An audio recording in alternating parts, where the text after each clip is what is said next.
2019 నుంచి 2024 దాకా టీడీపీ ప్రభుత్వం ఎన్ని కుట్రలు, ఎన్ని కుతంత్రాలు చేశాయంటే ఒకసారి ఆలోచించండి. ఆరోగ్యశ్రీ మీద గానీ, ఆరోగ్యశ్రీ మీద హాస్పిటల్‌కి బిల్లులు కట్టడం లేదు, డబ్బులు చెల్లించడం లేదు.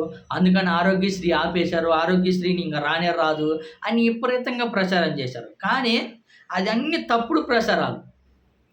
కేవలం టీడీపీ పార్టీ కుట్ర చేసి కొన్ని హాస్పిటల్‌లను వాళ్ళు గ్రిప్పులు చేసుకొని ప్రభుత్వానికి లేఖ రాసి మేము ఆపేస్తున్నాం అనే విధంగా తప్పుడు ప్రచారం సృష్టిస్తారే తప్ప మరొకటి లేనే లేదు. ఆరోగ్యశ్రీ మీద ఇప్పటికీ కొన్ని లక్షల మంది లబ్ధి పొందుతున్నారు. ఈ మధ్య కాలంలో నాకు తెలిసిన ఒక వేరే వ్యక్తికి బాగలేకపోతే 16,00,000 ట్రీట్మెంట్ 16,00,000 రూపాయలకి ఖర్చయితే ట్రీట్మెంట్‌కి ఆరోగ్యశ్రీ మీద ఉపయోగించుకున్నారు.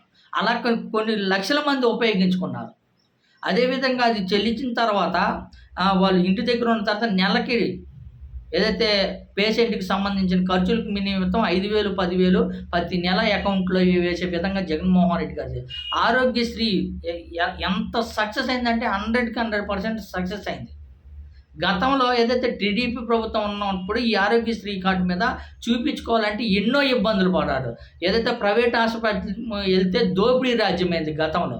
కానీ అలా కాకుండా బడుగు బలహీన వర్గాలు అందరూ బాగుండాలనే విధంగా జగన్మోహన్ రెడ్డి గారు ఆరోగ్యశ్రీ తీసుకొచ్చి దాంట్లో 25,00,000 రూపాయలు ఉపయోగించుకునే విధంగా జగన్మోహన్ రెడ్డి గారు తీసుకొచ్చారు.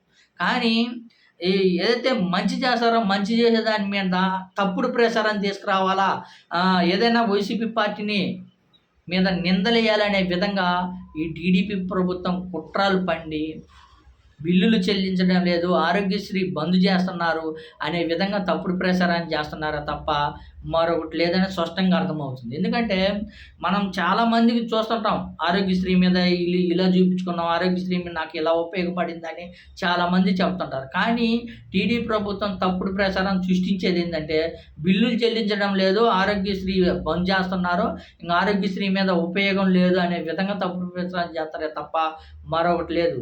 ఏ సమస్య వచ్చినా సరే ఆధార్ కార్డు చూపించి ఆరోగ్యశ్రీ కార్డు మీద చేపించుకునే వాళ్ళు చాలామంది అంటే చాలామందికి ఉపయోగపడిందనే చెప్పుకోవచ్చు.